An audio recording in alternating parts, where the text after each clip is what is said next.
1700 की कुर्बानी के मुतालिक मैं आपके सामने कुछ बयान करूंगा। 1700 की कुर्बानी है, 1600 की है, 1200 की है।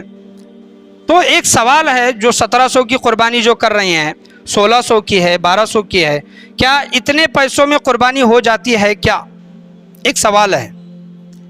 अगर कुर्बानी 1700 में, एक हिस्सा 1700 में है, 7 हिस्से मिला लेंगे तो कितने होते हैं देखें। तो एक हिस्सा 1700 का है, 1700 में जानवर, 1700 की कुर्बानी में यानी 7 हिस्से अगर मिला लें तो उसमें जानवर आता है क्या? अगर जानवर आता है और ऐसा जानवर है कि दुबला पतला नहीं, कमज़ोर जानवर नहीं, बल्कि हट्टा कट्टा जानवर जो दिखाते हैं, 3000 वाली कुर्बानी वाले लोग दिखाते हैं, 4000 कुर्बानी वाले लोग जो जानवरों की फ़ोटोज़ वीडियोज़ जो दिखाते हैं, 5000 कुर्बानी वाले जानवर के फ़ोटोज़ और वीडियोज़ लोग जो दिखाते हैं, वो जानवर देखकर लगता है कि हाँ बाबा ये हट्टे हैं, कट्टे हैं, ये कुर्बानी के लिए चल सकते हैं। बड़े जानवर का मसला क्या है? 2 साल से ज़ायद होना। अब कसाई लोगों के पास जाएंगे जो हिस्सा वगैरह ले रहे हैं, उनके जानवर देखकर लगता है कि वो जानवर से बड़े तो वो बकरे हैं, बकरे। और बकरे 10,000 में 12,000 में नहीं आ रहे, बड़े जानवर कैसा आ रहे हैं? मिसाल के तौर पर मैं एक हिसाब आपके सामने रखता हूँ। 1700 को 7 से अगर आप ज़रब देंगे, 1700 7 हिस्से होते हैं बड़े जानवर में, तो 11,900 रुपये होते हैं। आप बताएं 11,900 में जानवर आता है क्या? बड़ा जानवर आता है क्या? 2 साल से ज़ायद वाला। अगर नहीं आता तो आप कुर्बानी क्या कर रहे हैं, कैसे कर रहे हैं? अब सिर्फ जानवर नहीं हुआ, अब आगे का आप और हिसाब देखें कि 1700 ज़रब अगर 7 अगर आप करेंगे तो 1199 रुपये होते हैं।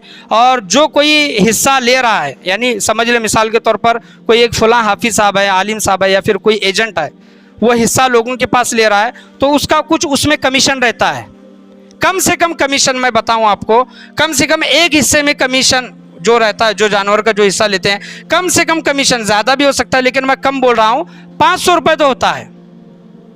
अब आप 500 को 700 से ज़रब देंगे, 500 को 700 से ज़रब देंगे तो 3,500 रुपये हो गए।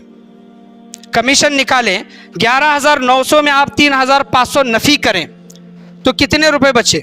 8,400 रुपये बचे। अब कमीशन निकालेंगे तो 8,400 में बड़ा जानवर, कट्टी जिसको कहते हैं, भैंस जिसको कहते हैं, वो आएगा क्या? 8,400 में बकरा नहीं आता। आप 500 रुपये नहीं, मिसाल के तौर पर समझ ले, सिर्फ एक हिस्से के पीछे 200 रुपये कमीशन खा रहे हैं, कोई 200 रुपये कमीशन खा रहे हैं। 200 को 7 से अगर ज़रब करेंगे तो 1,400 रुपये होते हैं। 11,900 में 1,400 रुपये आप माइनस करें, कितने रुपए बचते हैं देखें। तो उतने पैसों में जानवर आएगा क्या? बड़ा जानवर। सोचें, गौर करें। जो लोग 1700 में, 1600 में, 1200 रुपये में कुर्बानी जो दे रहे हैं, या फिर पैसे ऑनलाइन गूगल पे, फ़ोन पे वगैरह कर रहे हैं, सोचे, गौर करें, इतने पैसों में कुर्बानी होगी क्या? क्यों बेकार के पैसे ज़ाय कर रहे हैं? और सिर्फ यहाँ एजेंट का जो मसला है, कोई फ्री तो काम नहीं करेगा ना, कोई भी इंसान फ्री काम नहीं करेगा। उसको 100, 200, 500, 1000 रुपये मिलेंगे तभी वो हिस्सा लेगा, जानवर एक ठहराएगा और उसमें जिसको जितना कसाई को देना वो उतना देगा, उसमें अपना कमीशन रखेगा। कोई फ्री काम करेगा नहीं, याद रखें। 500 रुपये, 200 रुपये, 1000 रुपये उसका कमीशन ज़रूर रहेगा। और जो बड़े जानवर को जो तोड़ते हैं, कट करना है, वो कम से कम 2,000 रुपये लेगा। आप बोलो कि 8,400 में, या फिर 10,500 में, या फिर 11,900 में, 1700 के हिस्से के हिसाब से मैं बोल रहा हूँ, ये 1200 वाले भी हैं, 1600 वाले भी हैं। तो 11,900 रुपये में कमीशन गया 3,500, या फिर कम से कम समझ लें कि 1,400, तोड़ने वाला कम से कम 2,000 रुपये लेगा। तो इतने कम पैसों में जानवर कहाँ से आ रहे हैं? हमें भी बताएं, हम भी खरीद कर ज़िबा करते हैं, घर में ला के करते हैं।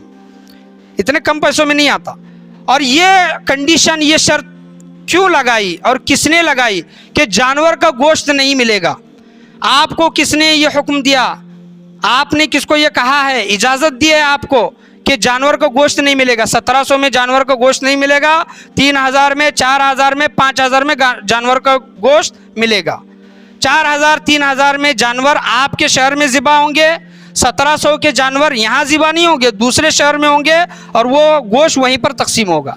एक आज तक एक न्यूज़ है चैनल, वो 5-6 मिनट का वीडियो आया था, उसमें पुणे वाले लोगों ने वो मुहिम उठाई है, और बहुत अच्छी मुहिम उठाई है, और उठाना भी चाहिए। जो सोशल वर्कर हैं, जो सामाजिक कार्य करते हैं, जो एक्टिविटी जो लोग हैं उनको इस मामले में आवाज़ उठाना चाहिए, और जो उलमाए कराम हैं, आइम्मा इज़ाम हैं, वो उन चीज़ों का साथ भी देना चाहिए। वो कहते हैं कि गोश्त नहीं मिलेगा। अब देखें कि हुज़ूर सल्लल्लाहु अलैहि वसल्लम की हदीस है, और उलमाए कराम भी बयान करते हैं कि क्या बयान करते हैं कि कुर्बानी की कुछ मसले मसाइल में शर्तों में ये है कि कुर्बानी जब जानवर ज़िबा किया जाए तो जिसके नाम पर कुर्बानी हो रही है वो खुद ज़िबा करे। अब वो 1700 में वो कंडीशन हो रही है क्या? नहीं हो रही। और उलमाए कराम बयान करते हैं कि अगर वो जानवर ज़िबा नहीं कर सकता जिसके नाम पर कुर्बानी की जा रही है, कम से कम वहाँ पर वो मौजूद रहे। आप बोले 1700, 1200, 1600 की कुर्बानी में वो इंसान वहाँ पर मौजूद है क्या?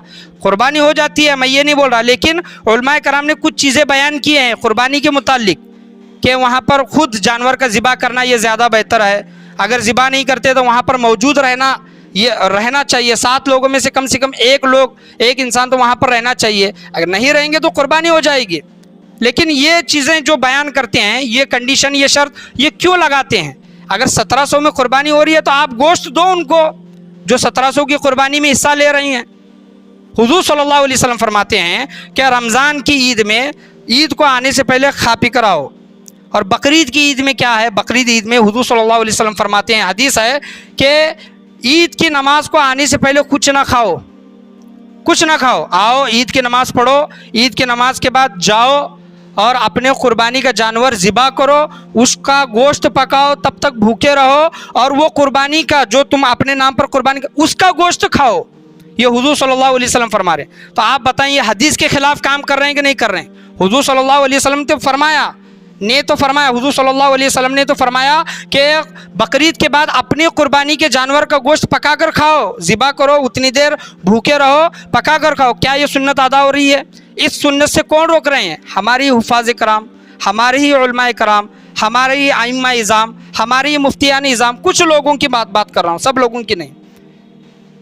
आप अगर कुर्बानी करना चाहते हैं तो जिस तरह आपने 3000 रेट लगाया है, 4000, 5000 रेट, उसी तरह का वही रेट लगाओ ना। 1700 का क्यों लगा रहे हैं? बहुत से लोगों का कहना नहीं हाफिज़ साहब गरीब है इस वजह से लोगों को सहूलत हो, इस वजह से 1700 का दे रहे हैं। आप बताओ, जो गरीब है उस पर कुर्बानी वाजिब है क्या? जिस पर कुर्बानी वाजिब नहीं, अगर वो करता है तो वो कुर्बानी उसकी नफली हुई। यानी अगर मेरे पास 45,000, 50,000, 60,000 रुपये नहीं है, पैसे नहीं है, और मैं कुर्बानी कर रहा हूं, तो वाजिब अदा नहीं हुआ बल्कि नफल अदा हुआ। गरीब पर कुर्बानी है ही नहीं, तो 1700 की स्कीम किसके लिए है? अगर अमीर इंसान के लिए है, साहिब निसाब पर है, साहिब निसाब जिसके पास 52.5 तोला चांदी खरीदने का इतना माल है, साहिब निसाब पर अगर वो कुर्बानी वाजिब है तो 4-5 हज़ार रुपये दे सकता है आराम से, और उसको देना भी चाहिए। 1700, 1200, 1600 के चक्कर में पड़ना भी नहीं चाहिए। ये तमाम चीज़ें हैं। अगर मैं फिर भी एक बात करूंगा, बहुत से लोग पूरे इंडिया में वो चीज़ें दिखाई दे रही हैं कि 1700, 1200, 1600 की कुर्बानी दिखाई दे रही है। अगर कुर्बानी होती है तो बहुत अच्छी बात है। 1700 हिस्से में ये जो 11,900 में अगर जानवर आता है, जानवर आने के बाद 11,900 में आपका कमीशन भी मिलता है, और जानवर तोड़ने वाले का भी उसमें रकम होती है, और जानवर भी हट्टा कट्टा है, तो बहुत अच्छी बात है 1700 में। लेकिन ये चीज़ें हज़म होने वाली नहीं लगती, यानी ये चीज़ें पॉसिबल नहीं लगती कि 11,900 में बड़ा जानवर आ रहा है, 2 साल की उम्र से भी ज़्यादा का जानवर, और उसमें एजेंट का कमीशन भी है, और उसमें बकरा या जानवर तोड़ने वाले का पैसे भी है, तो वो चीज़ें उसमें मुमकिन दिखाई नहीं देती। तो ऐसे झांसों में फंसने की कोशिश ना करें, और आप ये ना सोचें कि मैं गरीब हूँ, चलो 1700 में कुर्बानी लेकर मैं कुर्बानी का फरीज़ा अंजाम देता हूँ। याद रखिए, जो गरीब है उस पर कुर्बानी वाजिब नहीं है, उसके लिए सवाल और जवाब भी नहीं है, हिसाब भी नहीं है। जो अमीर है, जो साहिब निसाब वाला है, उस पर हिसाब व किताब होगा, उसके मुतालिक गौर और फिक्र करने की कोशिश करें। अल्लाह की बारगाह में यही दुआ है, अल्लाह तबारक व तआला हम तमाम लोगों को बोलने सुनने से ज़्यादा उस पर अमल करने की तौफीक और रफ़ीक अता फरमाएँ। आज के बयान में, आज के दर्स में, बोलने में, सुनने में, समझने में या फिर समझाने में किसी भी किस्म की गलती, कमी, बेशी, कोताही, खामी, भूल चूक हुई हो, अल्लाह तबारक व तआला अपने फ़ज़ल करम से उसे माफ़ अता फरमाएँ। 1700 की आप कुर्बानी कर रहे हैं तो सबसे पहले आप तहकीक कर लें। कम से कम 1700 में अगर आपने हिस्सा लिया है तो आपको अगर जाना पड़े 100 किलोमीटर, 150 किलोमीटर, वहाँ पर वो जानवर ज़िबा हो रहा है, तो आप जाएं, जानवर को देखें, और जिस दिन आपका जानवर ज़िबा हो रहा है, कुर्बान हो रहा है, उस वक्त वहाँ पर ठहरें। भले गोश्त ना मिले, मिल गया तो अच्छी बात है, गोश्त लेकर आए, गोश्त खाना भी चाहिए। हुजूर सल्लल्लाहु अलैहि वसल्लम ने फरमाया है कि कुर्बानी के जानवर के 3 हिस्से करो, एक हिस्सा अपने लिए रखो, एक हिस्सा रिश्तेदारों में बांटो और एक हिस्सा गरीबों में बांटो। कुर्बानी के जानवर का गोश्त तो खाने का हुक्म है। यहाँ पर बोलते हैं कि 1700 में गोश्त नहीं मिलेगा, 1700 में दूसरे शहर में कुर्बानी होगी। ये कंडीशन के साथ ये कुर्बानी की शर्तें लगाते हैं, कुर्बानी करने की शर्तें लगाते हैं। तो तहकीक कर लें, तहकीक किए बगैर आप अगर सोचे समझे बगैर, तहकीक किए बगैर 1200 रुपये आपने सेंड कर दिए, 1600 रुपये आपने सेंड कर दिए, 1700 रुपये आप सेंड कर दिए, 100% गारंटी नहीं है कि आपकी कुर्बानी हुई होगी।